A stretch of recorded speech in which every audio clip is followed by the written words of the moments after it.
नमस्कार स्वागत साथियों, मैं सचिन गुप्ता आप सभी का आपके अपने यूट्यूब चैनल पर स्वागत करता हूं। आज हम लोग आपके आगामी परीक्षा यूपी PUET के संबंध में मॉडल टेस्ट नंबर 2 को हल करेंगे। इससे पहले हम लोगों ने आपके लिए मॉडल टेस्ट नंबर 1 को हल करा दिया था। जिन छात्रों ने उस पेपर को अभी तक नहीं देखा है वो लोग हमारी प्ले लिस्ट में जाकर उसको देख सकते हैं। साथ ही साथ आप सभी से निवेदन है कि हमारे चैनल को सब्सक्राइब करिए, वीडियो को लाइक करिए तथा ज़्यादा से ज़्यादा शेयर करिए, जिससे उन छात्रों को इस श्रृंखला का लाभ मिल सके जो वास्तव में सीरियस होकर यूपी PUET का एग्जाम देना चाहते हैं।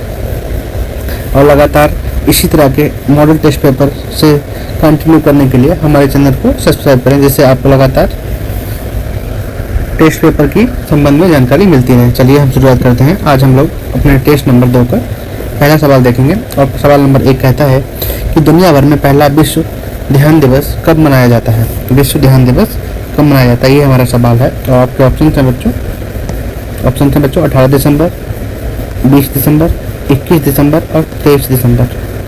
तो आपने ऑप्शन को ध्यान से देखा है बच्चों, और तो हमारा सही उत्तर हो जाएगा बच्चों 21 दिसंबर। क्या हो जाएगा बच्चों? 21 दिसंबर को दुनिया भर में विश्व ध्यान दिवस को मनाया जाता है। और इसका उद्देश्य क्या है बच्चों? इसका उद्देश्य शारीरिक और मानसिक स्वास्थ्य को ध्यान देना। तो इस दिशा में शारीरिक ध्यान दिवस, विश्व ध्यान दिवस 21 दिसंबर को दुनिया भर में मनाया जाता है। सवाल नंबर 2 है हमारा, हाल ही में जारी travel and tourism development index 2024 में दुनिया भर के 119 देशों में भारत का कौन सा स्थान मिला है। तो इसमें भारत का स्थान पूछा गया है कि भारत को कौन सा स्थान मिला है। तो बच्चों आपके ऑप्शन है इसमें 34, 36, 39 और 43। तो बच्चों हमारा उत्तर हो जाएगा ऑप्शन नंबर सी। कितना बच्चों? ऑप्शन नंबर सी 39। भारत का इस इंडेक्स में कितना स्थान है बच्चों? 39। और टोटल कितने बच्चों? 119। और इसको वर्ल्ड इकोनॉमिक फोरम के द्वारा जारी किया जाता है। क्लियर है बच्चों? तो हम लोग सवाल नंबर 3 की तरफ बढ़ते हैं। सवाल नंबर 3 है हमारा कि मिस इंडिया USA 2024 का खिताब किसने जीता है। मिस इंडिया USA 2024 का खिताब किसने जीता है। तो आपके ऑप्शन हैं बच्चों Eliza Jones Moody, number 2 Caitlin Sandra Neil, number 3 सेटिबियर मार्टिन और नंबर 4 पी जेम्स वॉटसन। तो इनमें से किसने मिस इंडिया USA 2024 का खिताब जीता है। तो बच्चों हमारा सही उत्तर हो जाएगा ऑप्शन नंबर बी। क्या हो जाएगा बच्चों? Option number B, Caitlin Sandra Neil. इनके द्वारा हमारा कौन सा खिताब जीता गया बच्चों? मिस इंडिया USA 2024 का खिताब जीता गया। सवाल नंबर 25 हमारा करंट का। सवाल नंबर 4 है हमारा करंट का। सवाल नंबर 4 कहता है हिंदी के लिए साहित्य अकादमी पुरस्कार 2024 किसे मिला है। तो बच्चों हमारे ऑप्शन हैं यहाँ पे माधवी वर्मा, दिलीप झावेरी, गगन गिल और मुकुट मणिराज। तो बच्चों इनमें से किसे हिंदी साहित्य 2024 का पुरस्कार मिला है। तो सही उत्तर है हमारा गगन गिल। इसको बच्चों गगन गिल को 2024 का साहित्य अकादमी हिंदी में पुरस्कार दिया गया। इसको बच्चों गगन गिल को। क्लियर है? अभी तक हमने 4 सवाल पढ़े। दुनिया भर में विश्व ध्यान दिवस 21 दिसंबर, ट्रैवल एंड टूरिज्म इंडेक्स में भारत का स्थान 39, मिस इंडिया USA उनका नाम है बच्चों कैटलिन सैंड्रा नील, और हिंदी में साहित्य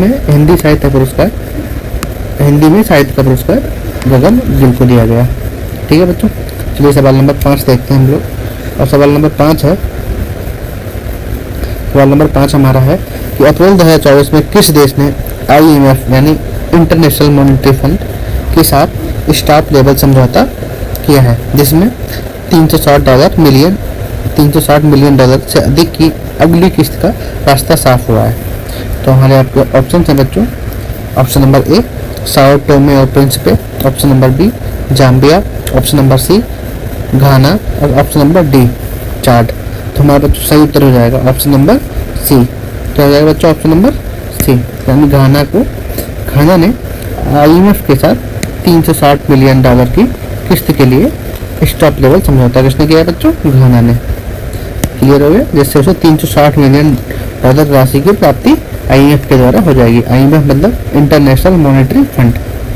क्लियर है? सवाल नंबर 5। सवाल नंबर 6 देखते हैं हम लोग। सवाल नंबर 6 है हमारा कि राष्ट्रीय लर्निंग वीक या कर्मयोगी सप्ताह कब से कब तक मनाया गया? ठीक है बच्चों, क्लियर हो गया। राष्ट्रीय लर्निंग वीक या कर्मयोगी सप्ताह कब से कब तक आयोजित किया गया? आपके ऑप्शन है बच्चों 18 से 24 अक्टूबर, 19 से 25 अक्टूबर, 20 से 26 अक्टूबर और 21 से 27 अक्टूबर। तो बच्चों हमारा सही उत्तर हो जाएगा ऑप्शन नंबर बी, क्या हो जाएगा 19 से 25 अक्टूबर। क्लियर है, 19 से 25 अक्टूबर को राष्ट्रीय लर्निंग वीक या कर्मयोगी सप्ताह मनाया गया। ऑप्शन नंबर 7 है हमारा, सवाल नंबर 7। राष्ट्रमंडल खेल 2026 जो राष्ट्रमंडल खेल है जो आगामी होने वाले हैं वो कहाँ आयोजित किया जाएगा? तो बच्चों आपके ऑप्शन है यहाँ पे लंदन, सिडनी, ग्लासगो और रोम। तो बच्चों हमारा सही उत्तर हो जाएगा 2026 के राष्ट्रमंडल खेलों के लिए ग्लासगो। क्या हो जाएगा बच्चों? ग्लासगो। यानी 2026 के जो राष्ट्रमंडल खेल है उनका आयोजन ग्लासगो में किया जाएगा। क्लियर है बच्चों? चलिए सवाल नंबर 8 देखते हैं हम लोग। सवाल नंबर 8 है हमारा, प्रधानमंत्री जनजातीय उन्नत ग्राम अभियान योजना के लिए कितने करोड़ रुपए आवंटित किए गए हैं? ध्यान से पढ़िए सवाल हमारा, प्रधानमंत्री जनजातीय उन्नत ग्राम अभियान योजना के लिए कितनी राशि दी गई है? सवाल ये है हमारा। आपके ऑप्शन से बच्चों 76,156, 77,156, 78,156 और 79,156। तो सही उत्तर हो जाएगा बच्चों हमारा ऑप्शन नंबर डी, यानी 79,156 रुपए आपके प्रधानमंत्री जनजातीय ग्राम अभियान योजना के तहत आवंटित किए गए हैं। कितने बच्चों? Option number D 79156 crore rupees. Clear है? अभी तो हमने 8 सवाल किए हैं, आपको एक बार रिकॉर्ड करा देंगे 10 सवाल के बाद हम लोग कौन कौन से सवाल पढ़े थे और क्या क्या उनका उत्तर था। तो बच्चों सवाल नंबर 9 है हमारा। सवाल नंबर 9 क्या कह रहा है कि 2025 में कौन अंतर्राष्ट्रीय अंतरिक्ष स्टेशन के लिए एक ज़ूम 4 मिशन का संचालन करेंगे? तो सवाल हमारा है कि 2025 में इंटरनेशनल स्पेस स्टेशन के लिए एक ज़ूम 4 मिशन का संचालन कौन करेंगे? आपके ऑप्शन है बच्चों अजय नायर, दीपक जोशी, शुभांशु शुक्ला और रमन पांडे। तो सही उत्तर हो जाएगा बच्चों हमारा, option number C Shubhanshu Shukla.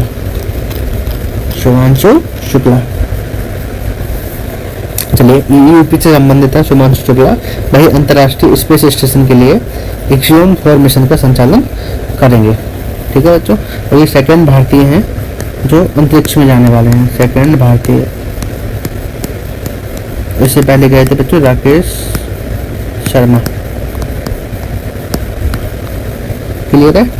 चलिए सवाल नंबर 10 देखते हैं हम लोग। सवाल नंबर 10 क्या है? पेरिस ओलंपिक 2024 में भारत का अंक तालिका में कौन सा स्थान रहा? क्लियर है? ध्यान से पढ़ लिया आपने। तो कौन सा स्थान भारत का 2024 की पेरिस ओलंपिक तालिका में रहा? तो बच्चों हमारा सही उत्तर हो जाएगा ऑप्शन देख लेते पहले हम लोग 70, 71 और 72, 73। तो सही उत्तर है हमारा ऑप्शन नंबर बी। कितना हो जाएगा बच्चों? Option number B. क्या मतलब 71 नंबर पर भारत, कितने नंबर है बच्चों? 71 नंबर पर भारत पेरिस ओलंपिक की तालिका में भारत 71 नंबर पे रहा। क्लियर है बच्चों? चलिए आगे बढ़ते हैं हम लोग और सवाल नंबर 11 देखते हैं हम लोग। सवाल नंबर 11 है हमारा कि निष्क्रिय प्रतिरोध के सिद्धांत का प्रतिपादन किसने किया? निष्क्रिय प्रतिरोध के सिद्धांत का प्रतिपादन किसने किया? तो बच्चों इसका सही उत्तर हो जाएगा हमारा अरविंद घोष। क्या हो जाएगा बच्चों? अरविंद घोष के द्वारा निष्क्रिय प्रतिरोध का उत्पादन सिद्धांत का उत्पादन किया गया। किसके द्वारा? अरविंद घोष के द्वारा। वहीं बच्चों महात्मा गांधी के द्वारा सत्याग्रह अहिंसा की रणनीति अपनाई गई। भाई बाल गंगाधर तिलक और बिपिन चंद्र दोनों गरम दल के नेता थे।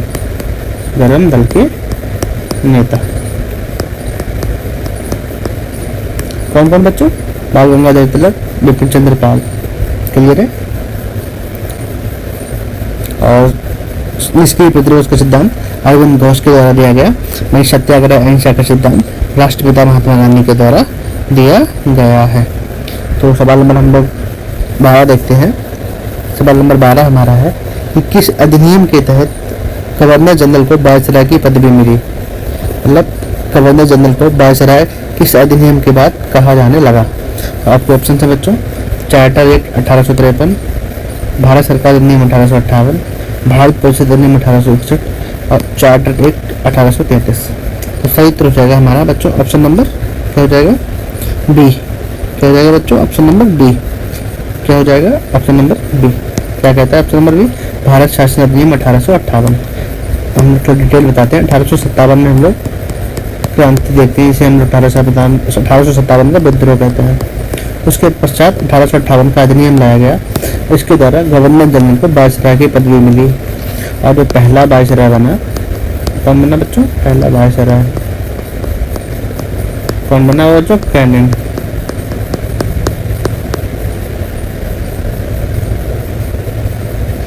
तो सवाल नंबर 12 हमने देख लिया कि वायसराय गवर्नर जनरल को वायसराय की पदवी मिली 1858 के अधिनियम के द्वारा, और ऐसा बनने वाला पहला वायसराय कौन था बच्चों, कैनिंग। क्लियर है।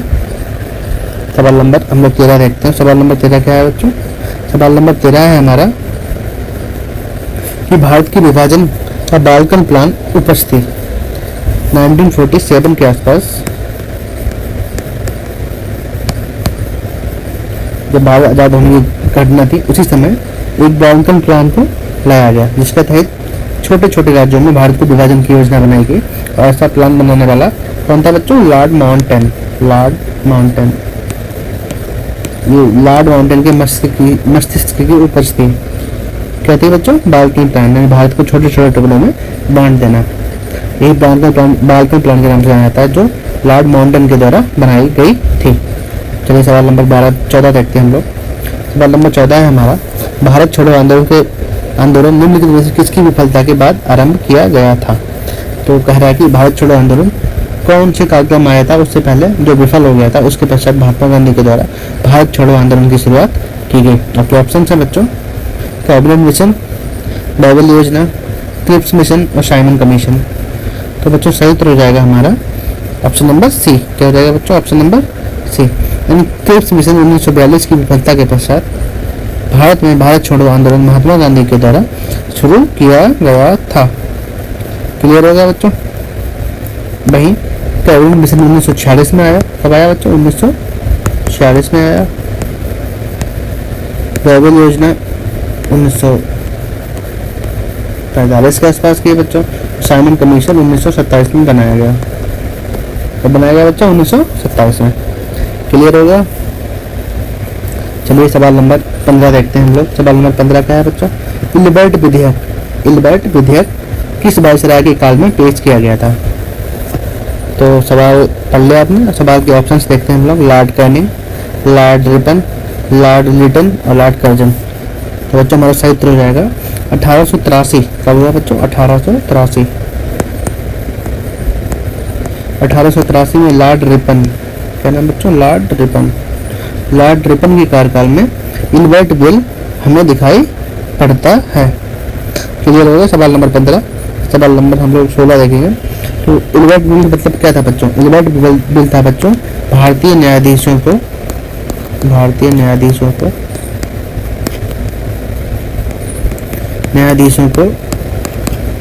यूरोपीय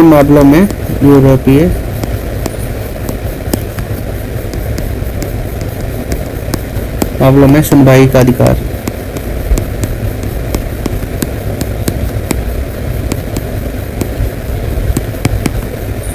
यही था बच्चों इल्बर्ट बिल, जो 1883 में लॉर्ड रिपन के कार्यकाल में भारत में लाया गया था। तो सवाल नंबर हम लोग 16 देखते हैं। सवाल नंबर 16 हमारा हिस्ट्री का सवाल है, एंशिएंट हिस्ट्री। उसके तहत पूछा गया है कि सिंधु घाटी सभ्यता में पशुशील पर अंकित जानवरों में से कौन सा जानवर अनुपस्थित है। तो इनमें से 4 ऑप्शन दिए गए, इनमें से 3 ऐसे जानवर हैं जो पशुशील, पशुपतिनाथ की शील जो है उस पर बने हुए हैं, ठीक। और जो नहीं बना है भाई हमको ढूंढना है। और आपके ऑप्शन है बच्चों, हाथी,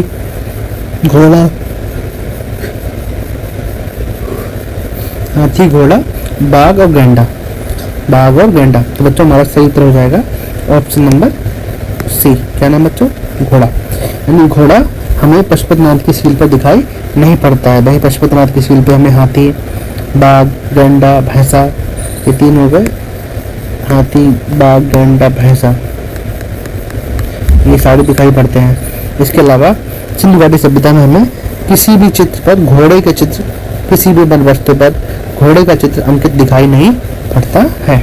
चलिए आगे बढ़ते हैं हम लोग सवाल नंबर 17। सवाल नंबर 17 क्या कह रहा है बच्चों?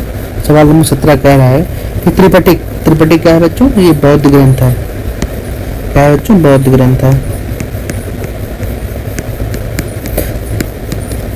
इसमें बच्चों 3 ग्रंथ आते हैं, शुद्ध पिटक, विनय पिटक, अभिधम्म पिटक। क्लियर है बच्चों? इन तीनों पिटकों को हम लोग कहते हैं शुद्ध त्रिपिटक, तीनों को मिला के। और हमारा सवाल भी यही है कि सवाल नंबर 17 कह रहा है कि त्रिपिटक में से कौन सा अंग आचरण और नियमों से संबंधित है? आचरण और नियमों से संबंधित कौन सा है? तो बच्चों आपके ऑप्शन है शुद्ध पिटक, दूसरा ऑप्शन है बच्चों विनय पिटक, तीसरा ऑप्शन है बच्चों अभिधम्म पिटक, चौथा ऑप्शन है बच्चों जातक। तो हमारा सही उत्तर हो जाएगा बच्चों ऑप्शन नंबर बी। क्या हो जाएगा बच्चों? ऑप्शन नंबर बी, अभी यानी विनय पिटक। विनय पिटक में हमें आचरण और नियमों से संबंधित व्याख्या दिखाई पड़ती है। किसमें बच्चों? शुद्ध अभिनय पिटक में। भाई क्या है बच्चों? ये दार्शनिक भाग है, अभिधम्म पिटक दार्शनिक भाग है। क्लियर है बच्चों? इसके अलावा जो शुद्ध पिटक है, जो बुद्ध हैं उनके जो प्रवचन थे उससे संबंधित है शुद्ध पिटक। और जातक बच्चों पूर्व जन्म की कथाएं हैं। क्या है बच्चों? कथाएं हैं। तो क्लियर हो गया बच्चों हमारा ऑप्शन। हम लोग कहाँ पे थे? तो सवाल हमारा था कि कौन सा अंग आचरण और नियमों से संबंधित हो, तो उत्तर हो जाएगा हमारा option number B, Vinaya Pitaka. Vinaya Pitaka आचरण और नियमों से संबंधित है। तो सवाल नंबर 18 है हमारा। सवाल नंबर 18 का है कि लोधी वंश का संस्थापक कौन था? तो बच्चों सीधा सीधा सवाल हमारा है कि लोधी वंश का संस्थापक कौन था? तो हमारे ऑप्शंस दिए गए हैं यहाँ पे, इब्राहिम लोधी, बहलोल लोधी, सिकंदर लोधी, दौलत खान लोधी। तो बच्चों सही उत्तर है हमारा बहलोल लोधी। क्या है तो बच्चों? बहलोल लोधी। बहलोल लोधी के द्वारा लोधी वंश की स्थापना की गई थी। क्लियर है बच्चों? सिकंदर लोधी के द्वारा बच्चों आगरा की स्थापना की गई, सिकंदर लोधी के द्वारा। इसके अलावा इब्राहिम लोधी के द्वारा बाबर से युद्ध किया गया और बाबर को भारत में आमंत्रण के लिए इब्राहिम लोधी के द्वारा ही बुलाया गया था। किसके द्वारा बच्चों? इब्राहिम लोधी। तो लोधी वंश का संस्थापक कौन है बच्चों? बहलोल लोधी। और सिकंदर लोधी के द्वारा यूपी में आगरा नगर की स्थापना की गई। चलिए सवाल नंबर हम लोग देखते हैं 19। और सवाल नंबर 19 है हमारा कि मंगल पांडे किस रेजिमेंट के सिपाही थे? क्लियर है बच्चों? मंगल पांडे किस रेजिमेंट के सिपाही थे? ये बच्चों आपसे पूछा गया है। आपके ऑप्शन है बच्चों 34 यानी 34वीं बंगाल नेटिव इन्फेंट्री, दूसरा है 24वीं मद्रास नेटिव इन्फेंट्री, तीसरी ऑप्शन है बच्चों हमारा 30वीं बॉम्बे नेटिव इन्फेंट्री, और चौथा ऑप्शन है बच्चों हमारा 42 यानी 42वीं बंगाल नेटिव इन्फेंट्री। बच्चों हमारा सही उत्तर हो जाएगा 34 वाला यानी option number A, 34 Bengal native infantry. ये थी मंगल पांडे की रेजिमेंट, जिसके द्वारा इन्होंने सबसे पहले 1857 की क्रांति की ज्वाला को सुलगा दिया था और अपने कमांडिंग ऑफिसर को गोलियां चला के उन्होंने मार डाला या मारने की कोशिश की। इसके द्वारा बच्चों जवाहरलाल नेहरू, झांसी रानी लक्ष्मीबाई, इन सभी के द्वारा 1857 के विद्रोह में जो किया गया था उसकी शुरुआत हमें मंगल पांडे रेजिमेंट से दिखाई पड़ती है और वो 34वीं बंगाल नेटिव इन्फेंट्री के सिपाही थे। क्लियर है बच्चों? चलिए सवाल नंबर हम लोग 20 देखते हैं। और सवाल नंबर 20 है हमारा, आज़ाद हिंद फौज के सदस्यों पर लाल किला मुकदमा किस वर्ष चला? तो जो आज़ाद हिंद फौज थी इसका लीड उस समय जो सुभाष चंद्र बोस थे उनके हाथों में थी और इसके कैप्टन मोहन सिंह थे। कैप्टन कौन थे बच्चों? मोहन सिंह या मोहन सिंह बोलते हैं हम लोग। और इसको सुभाष चंद्र बोस आगे बढ़ा रहे थे। तो उसके जब सदस्यों पर मुकदमा चलाया गया तो उसे हम लोग कहते हैं लाल किला मुकदमा। क्या बच्चे कहते हैं? लाल किला मुकदमा। ये कब चलाया गया था? इसकी डेट ऑप्शन है हमारे 1944, 1945, 1946, 1947। क्या है बच्चों 1946 हमारा सही उत्तर हो जाएगा। क्या हो जाएगा बच्चों 1946। 1946 में आज़ाद हिंद फौज के सदस्यों पर लाल किला मुकदमा चलाया गया। ओके, सवाल नंबर हमारा है 21 और सवाल नंबर 21 है हमारा कि राष्ट्रीय कृषि व ग्रामीण बैंक, राष्ट्रीय कृषि व ग्रामीण बैंक जिसे हम लोग नाबार्ड के नाम से जानते हैं, की स्थापना किस समिति की सिफारिश पर की गई? क्लियर है बच्चों? आपके ऑप्शन है, क्या है बच्चों ऑप्शंस? नरसिम्हन समिति, शिवरामन समिति, केलकर समिति और लकड़वाला समिति। क्लियर है बच्चों? तो हमारा सही उत्तर हो जाएगा बच्चों शिवरामन समिति, शिवरामन समिति। इसी के आधार पर 1982 में नाबार्ड की स्थापना की गई। इसका मुख्य कार्य क्या है बच्चों? कृषि के क्षेत्र में नवाचार, ऋण, सहायता इत्यादि को प्रोवाइड कराना। ये हमारा भाग है, भाग जो हम लोग डिटेल करते हैं उसी का। क्लियर है बच्चों? शिवरामन समिति के द्वारा नाबार्ड की स्थापना की गई थी। सिंपल है बच्चों, शिवरामन समिति के द्वारा नाबार्ड की स्थापना 1982 में की गई थी। इसका मुख्य कार्य है कृषि के क्षेत्र में ऋण, सहायता इत्यादि को उपलब्ध कराना। चलिए सवाल नंबर 22 देखते हैं हम लोग। सवाल नंबर 22 है हमारा, भारत में नीति आयोग के पहले उपाध्यक्ष कौन थे? नीति आयोग के पहले उपाध्यक्ष कौन थे? ये हमारा सवाल है, सवाल नंबर 22। तो बच्चों आपके ऑप्शन है बच्चों अरविंद पनगड़िया, राजीव कुमार, सुमन बेरी, अमिताभ कांत। क्या है बच्चों? अमिताभ कांत। तो हमारा सही उत्तर हो जाएगा बच्चों ऑप्शन नंबर ए। क्या हो जाएगा बच्चों? ऑप्शन नंबर ए। ऑप्शन नंबर ए क्या है बच्चों? अरविंद पनगड़िया। अरविंद पनगड़िया नीति आयोग के पहले उपाध्यक्ष थे। कौन थे बच्चों? उपाध्यक्ष। क्लियर है? और नीति आयोग का बच्चों अध्यक्ष कौन होता है? नीति आयोग का अध्यक्ष होता है बच्चों पीएम। अध्यक्ष होता है प्रधानमंत्री, यानी प्रधानमंत्री मोदी नीति आयोग के अध्यक्ष हैं। उपाध्यक्ष बच्चों कौन है इस समय? पहले कौन थे? अरविंद पनगड़िया। अरविंद पनगड़िया नीति आयोग के पहले उपाध्यक्ष बने थे। क्लियर है बच्चों?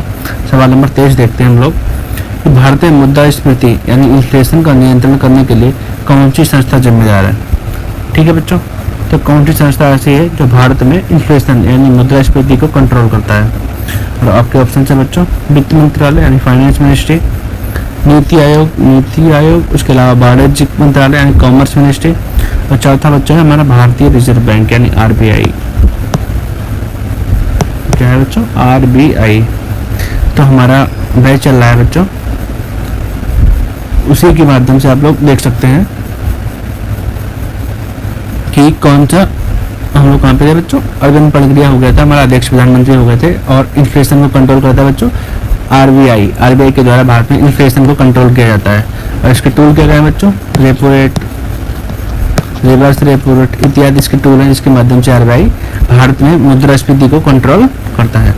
चलिए बच्चों सवाल नंबर 24 देखते हैं हम लोग। सवाल नंबर 24 है हमारा, जीएसटी के कार्यान्वयन से पहले किस समिति ने सिफारिश की थी? ठीक है, तो जीएसटी से क्रियान्वयन के लिए किस समिति ने पहले सिफारिश की थी? आपके ऑप्शन है बच्चों केलकर समिति, रंगराजन समिति, ठीक है, मालीग्राम समिति और चेलैया समिति। तो बच्चों सही उत्तर हो जाएगा हमारा केलकर समिति, यानी केलकर समिति के द्वारा जीएसटी कार्यान्वयन से पहले सिफारिश की गई थी कि जीएसटी को लागू करना चाहिए। ये समिति सिफारिश की थी बच्चों किसने? केलकर समिति। क्लियर है बच्चों? केलकर समिति के द्वारा जीएसटी से संबंध में सिफारिश की गई थी। चलिए हमारा ऑप्शन नंबर 25 है, सवाल नंबर 25 है कि आयात प्रतिस्थापन यानी आयात को हटाने की यानी सब्स्टिट्यूशन की जो नीति है भारत में किस पंचवर्षीय योजना में की विशेषता है? किस पंचवर्षीय योजना में आयात प्रतिस्थापन की नीति को लाया गया था? तो आपके ऑप्शन है बच्चों ऑप्शन नंबर ए यानी पहली, ऑप्शन नंबर बी यानी दूसरी, ऑप्शन नंबर सी यानी 8वीं, ऑप्शन नंबर डी यानी 9वीं। तो बच्चों हमारा सही उत्तर हो जाएगा ऑप्शन नंबर बी। क्या बच्चों? ऑप्शन नंबर बी यानी दूसरी पंचवर्षीय योजना में आयात प्रतिस्थापन की नीति को लाया गया था। इसका मुख्य उद्देश्य क्या था बच्चों? उद्योग को बढ़ावा देना। क्या था बच्चों? उद्योगों को बढ़ावा देना इस सेकेंड औद्योगिक नीति का उद्देश्य था। क्लियर है बच्चों? उद्योगों को बढ़ावा देना सेकेंड औद्योगिक नीति यानी पंचवर्षीय योजना का उद्देश्य था उद्योगों को बढ़ावा देना, और इसी के द्वारा आयात प्रतिस्थापन को बढ़ावा देने की बात की गई। इसके द्वारा पहली पंचवर्षीय योजना बच्चों कृषि से संबंधित है मुख्यतः। क्लियर है। चलिए सवाल नंबर हम लोग आगे देखते हैं। सवाल नंबर 26 कि सबसे अधिक टाइम जोन वाला देश कौन सा है। तो कौन सा देश ऐसा है जहाँ सबसे अधिक टाइम जोन पाए जाते हैं। तो बच्चों ऑप्शन से बच्चों ऑप्शन नंबर सी। क्या है बच्चों? ऑप्शन नंबर सी यानी फ्रांस। ये सही उत्तर है हमारा फ्रांस। क्या है बच्चों? फ्रांस। यानी फ्रांस में सबसे अधिक टाइम जोन पाए जाते हैं। ठीक है बच्चों, 12 टाइम जोन है जो फ्रांस में पाए जाते हैं, जिसके कारण ये विश्व का सबसे अधिक टाइम जोन वाला देश बन जाता है। क्या बन जाता है बच्चों? सबसे अधिक टाइम जोन वाला देश बन जाता है फ्रांस। इसके अलावा फ्रांस 12, इसके अलावा हमें रूस में भी लगभग 11 टाइम जोन दिखाई पड़ते हैं। कितने बच्चों? 11 टाइम जोन दिखाई पड़ते हैं रूस में। चीन में 1 और साउथ में यूएसए में 9। यूएसए में 9 टाइम जोन हमको दिखाई पड़ते हैं। ठीक है बच्चों। सवाल नंबर हमारा है 27 सवाल नंबर क्या है बच्चों? 27 सवाल नंबर है हमारा कि भारत में मानसून की वर्षा किस महीने से शुरू होती है। तो बच्चों आपके ऑप्शन है बच्चों, क्या ऑप्शन है बच्चों कि जून, सितंबर, अक्टूबर, नवंबर। तो हमारा सही उत्तर हो जाएगा बच्चों सितंबर। क्या हो जाएगा बच्चों? सितंबर। यानी भारत में मानसून की वर्षा सितंबर महीने से शुरू हो जाती है। भारत में मानसून बच्चों साउथ पश्चिम मानसून, साउथ वेस्ट मानसून, इसके द्वारा भारत में वर्षा अधिकतर रूप से होती है और ये शुरू होते हैं बच्चों सितंबर माह से। क्लियर हो गया। सवाल नंबर हमारा 28। सवाल नंबर 28 हमारा है कि पनामा नहर, कौन सी नहर बच्चों? पनामा नहर किन 2 महासागरों को जोड़ती है। ठीक है बच्चों, क्लियर हो गया। किन 2 महासागरों को पनामा नहर जोड़ती है। तो आपके ऑप्शन हैं बच्चों अटलांटिक और हिंद महासागर, ऑप्शन बी प्रशांत और हिंद महासागर, ऑप्शन सी अटलांटिक और प्रशांत महासागर, ऑप्शन डी आर्कटिक और अटलांटिक महासागर। तो हमारा सही उत्तर हो जाएगा बच्चों ऑप्शन नंबर सी, अटलांटिक और प्रशांत महासागर को पनामा नहर के माध्यम से जोड़ा जाता है। क्लियर है बच्चों। कौन सी नहर के द्वारा? पनामा नहर के द्वारा अटलांटिक और प्रशांत महासागर को आपस में जोड़ा जा सकता है। चलिए सवाल नंबर हम लोग 29 देखते हैं कि सवाल नंबर 29 है कि मैग्नॉट रेखा किन दो देशों के बीच की सीमा है। क्लियर है बच्चों। किन 2 देशों के बीच की सीमा मैग्नॉट है। और आपके ऑप्शन हैं बच्चों फ्रांस और जर्मनी, जर्मनी और पोलैंड, रूस और फिनलैंड, इटली और फ्रांस। क्लियर है और बच्चों तो हमारा सही उत्तर हो जाएगा ऑप्शन नंबर ए, फ्रांस और जर्मनी। क्या हो जाएगा बच्चों? फ्रांस और जर्मनी, जर्मनी। फ्रांस और जर्मनी के द्वारा, तो इनके बॉर्डर के बीच में जो रेखा है उसको हम लोग कहते हैं मैग्नॉट सीमा। क्लियर है। फ्रांस और जर्मनी के बीच में पाई जाने वाली सीमा है। चलिए आगे बढ़ते हैं हम लोग और सवाल नंबर हम लोग देखते हैं 30।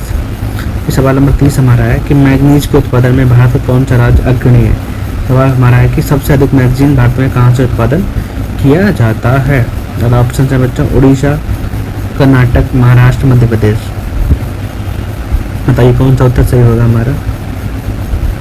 तो बच्चों हमारा सही उत्तर हो जाएगा ऑप्शन नंबर 30 का हो जाएगा बच्चों, ऑप्शन नंबर 30 का सही उत्तर हो जाएगा ऑप्शन नंबर डी हो जाएगा बच्चों डी यानी मध्य प्रदेश में भारत में सबसे अधिक मैग्नीज उत्पादन का अग्रणी राज्य है बच्चों मध्य प्रदेश। क्या है बच्चों? मध्य प्रदेश। चलिए सवाल नंबर हम लोग 31 देखते हैं। सवाल नंबर 31 क्या है बच्चों? सवाल नंबर 31 हमारा है कि निम्नलिखित में से कौन सा अनुच्छेद सांसदों के विशेष अधिकार से संबंधित है। ठीक है बच्चों, कौन सा आर्टिकल सांसदों के विशेष अधिकार से संबंधित है। तो हमारे ऑप्शन है बच्चों आर्टिकल 105, ठीक है, आर्टिकल 170, आर्टिकल 194 और आर्टिकल 108। पढ़ लिया आपने सारे ऑप्शन को। चलिए बताइए कौन सा होगा। तो हमारे ऑप्शन हो जाएंगे बच्चों, यहाँ सही उत्तर हो जाएगा ऑप्शन नंबर ए यानी आर्टिकल 105। आर्टिकल 105 में बच्चों क्या कहा गया है बच्चों? कहा गया है कि संसद के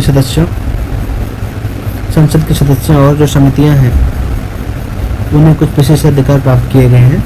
इसके माध्यम से वो लोग अपने कार्यों को अच्छे से कर सकते हैं। किस चीज़ का बच्चों? इसके अलावा जो आर्टिकल 170 ये विधानसभा के संबंधित है, विधानसभा की संरचना। सही है, समझ आ गया आपको लोग। आर्टिकल 194 राज्य विधान मंडल के विशेष अधिकार, राज्य विधान मंडलों के विशेष अधिकार से संबंधित है। सॉरी बच्चों, आर्टिकल 194 राज्य मंडल की विशेष अधिकारों से संबंधित है, ठीक है। और आर्टिकल 108 दोनों सदनों की संयुक्त बैठक, यानी संयुक्त बैठक 108।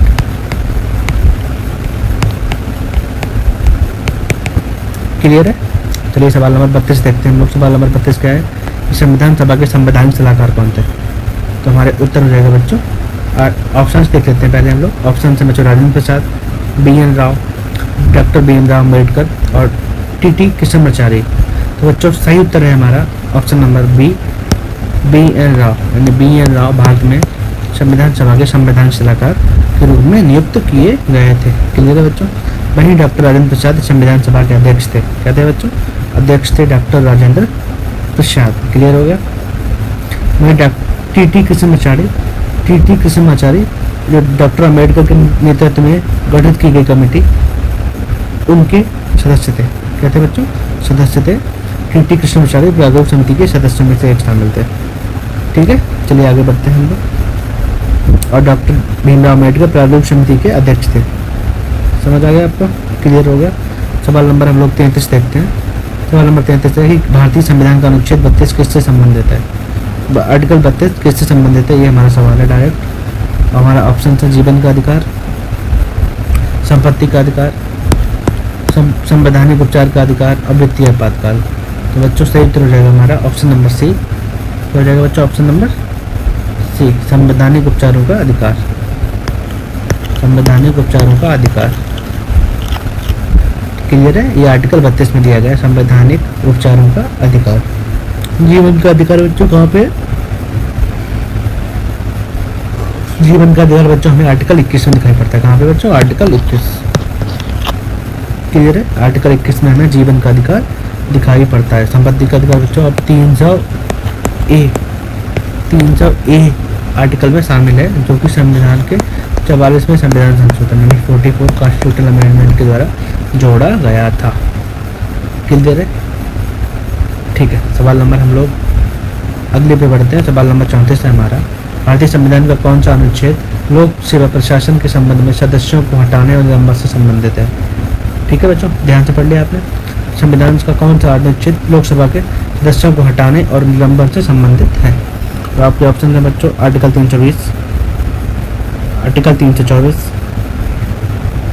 आर्टिकल 315 और आर्टिकल 317। सवाल नंबर 34 है हमारा। तो सवाल नंबर 34 का ऑप्शन में पढ़ लिए हैं। तो सही उत्तर क्या होना चाहिए बच्चों? सही उत्तर हो जाएगा आर्टिकल 317। क्या हो जाएगा बच्चों? 317 क्या हो जाएगा बच्चों? 317 आर्टिकल में लोक सेवा के सदस्यों को हटाने और निलंबन से संबंधित आर्टिकल का वर्णन किया गया है डिटेल के रूप में। Article 39, 78 sorry article 317। आर्टिकल 317 में लोक सेवा के सदस्यों को हटाने और निलंबन से संबंधित प्रावधानों को किया गया है। आर्टिकल 35 क्या है बच्चों? सवाल नंबर 35 हमारा, किसी शहरी क्षेत्र शहर के नगर निगम बनाने के लिए आवश्यक न्यूनतम जनसंख्या कितनी है? किसी क्षेत्र को हम लोग नगर निगम बनाना चाहते हैं तो उसके लिए कितने लोग शामिल होना जरूरी है? आपके ऑप्शन है बच्चों 5 लाख, 1 लाख, 3 लाख, 10 लाख। तो बच्चों हमारा सही उत्तर हो जाएगा ऑप्शन नंबर डी। क्या बच्चों? ऑप्शन नंबर डी, यानी 10 लाख लोग तो चाहिए जहाँ नगर निगम को बनाया जा सके। क्लियर हो गया बच्चों। चलिए सवाल नंबर 36 देखते हैं हम लोग। सवाल नंबर 36 हमारा है, हाइड्रोजन की खोज किसके द्वारा की गई? हाइड्रोजन की खोज किसके द्वारा की गई? आपके ऑप्शन है बच्चों हेनरी कैवेंडिश, जॉर्ज केली, सैमुअल कोल्ट और WC रोंगटन। तो बच्चों सही उत्तर हो जाएगा हमारा ऑप्शन नंबर ए। क्या हो जाएगा बच्चों? ऑप्शन नंबर ए। ऑप्शन नंबर ए है हमारा हेनरी कैवेंडिश, इसके द्वारा बच्चों हाइड्रोजन की खोज की गई। ठीक है बच्चों, हाइड्रोजन की खोज। आज हम लोग हाइड्रोजन ट्रेन के चलाने का प्रयास कर रहे हैं और सक्सेसफुल ट्रायल भी कर लिया है हम लोगों ने। उसी हाइड्रोजन से बनाई गई है। खोज किसने की थी बच्चों? हेनरी के द्वारा हाइड्रोजन की खोज की गई थी। क्लियर है बच्चों। सवाल नंबर हमारा 37। सवाल नंबर 37 है हमारा, निम्नलिखित में से कौन सा अम्लों का गुण नहीं है? कौन सा गुण अम्लों का गुण नहीं है? आपके ऑप्शन है लाल लिटमस को नीला करना, खट्टा स्वाद होना, हाइड्रोजन आयन की उपज और प्रोटीन दाता होना। तो सही तो हो जाएगा हमारा ऑप्शन नंबर क्या हो जाएगा बच्चों 37 का ऑप्शन नंबर ए। क्या हो जाएगा 37 का ऑप्शन नंबर ए। ये लाल लिटमस को नीला करना अम्लों का गुण नहीं है बच्चों, ये क्षार का गुण है। किसका गुण है बच्चों? क्षार का। और बाकी जो गुण दिए गए हैं वो सारे अम्लों के गुण दिए गए हैं, जैसे स्वाद में खट्टा होना, हाइड्रोजन अणु की उपज और प्रोटीन दाता होना। ये सारे गुण हैं बच्चों किसके? अम्लों के गुण हैं। ठीक है। सवाल नंबर 38 है हमारा, चूना क्लोरीन के साथ अभिक्रिया करके क्या बनाता है? चूना और क्लोरीन की जब हम लोग रिएक्शन कराते हैं तो क्या बनता है? ये हमारा सवाल है। और आपके ऑप्शन है बच्चों बेकिंग सोडा, ठीक है, baking soda, plaster of Paris, baking powder और ब्लीचिंग पाउडर। तो सही उत्तर क्या हो जाएगा बच्चों हमारा? Bleaching powder. क्या हो जाएगा बच्चों? Bleaching powder. यानी ब्लीचिंग पाउडर का निर्माण चूना और क्लोरीन की रिएक्शन के द्वारा होता है। यह हो गया आपका सवाल नंबर हम लोग 39 देखते हैं। निम्नलिखित में से कौन सा प्रोटीन का सबसे समृद्ध स्रोत नहीं है? समृद्ध स्रोत नहीं है प्रोटीन का, निम्नलिखित में कौन सा है? 3 सही है हमारा और चौथा ऑप्शन गलत है। तो बच्चों हमारे ऑप्शन है दूध, अंडा, समुद्री खाद्य और मूंगफली तेल। तो बच्चों क्या उत्तर हो जाएगा हमारा सवाल नंबर 39। सवाल नंबर 39 का ऑप्शन हो जाएगा बच्चों ऑप्शन डी। क्या हो जाएगा बच्चों? Option D. यानी मूंगफली के तेल में प्रोटीन का मुख्य स्रोत नहीं बल्कि ये वसा का स्रोत है। किसका स्रोत है बच्चों? वसा का। किसका स्रोत है बच्चों? वसा के स्रोत था, इसी के द्वारा मूंगफली का तेल निकाला जाता था। जबकि प्रोटीन के स्रोत सबसे समृद्ध स्रोत ये नहीं है, बाकी दूध, अंडा और समुद्री खाद्य तीनों क्या है बच्चों? प्रोटीन का समृद्ध स्रोत बने हुए हैं। ठीक है। सवाल नंबर 40 है हमारा, कौन सा हार्मोन मानव रक्त में शर्करा की मात्रा को नियंत्रित करता है? क्लियर है। सवाल नंबर हमारे बचते हैं ऑप्शंस में एस्ट्रोजन, टेस्टोन, परातो हार्मोन, इंसुलिन हो गया सारे ऑप्शन। सवाल नंबर 40 था हमारा। सवाल नंबर 40 का हो जाएगा हमारा ऑप्शन नंबर डी। क्या हो जाएगा बच्चों? Option number D. क्लियर है। यानी क्या हो जाएगा बच्चों? Option number D insulin. Insulin क्या है बच्चों? रक्त में शर्करा की मात्रा को नियंत्रित करता है। कौन? संकुलन। क्लियर है। ठीक है, आज के लिए इतने ही सवाल रखते हैं और आगे के सवाल हम लोग दूसरे पार्ट में देखेंगे। और आप सभी लोगों से निवेदन है कि आपको अगर ये सीधी जानकारी अच्छी लगे तो हमारे चैनल को सब्सक्राइब करिए, जिससे आपको लगातार आने वाले जितने भी मॉडल पेपर हैं वो ठीक से सॉल्व कराया जा सके। और आप लोग सारे पेपर अगर देख लेंगे ध्यान से तो बहुत सारे सवाल हैं जो आपको डायरेक्ट एंड इनडायरेक्ट इस चार्ट में दिखाई देने पढ़ने शुरू हो जाएंगे। ठीक है बच्चों, चलिए आज के लिए इतना ही रखते हैं, फिर हम लोग अगली कक्षा में आपसे मिलेंगे। धन्यवाद।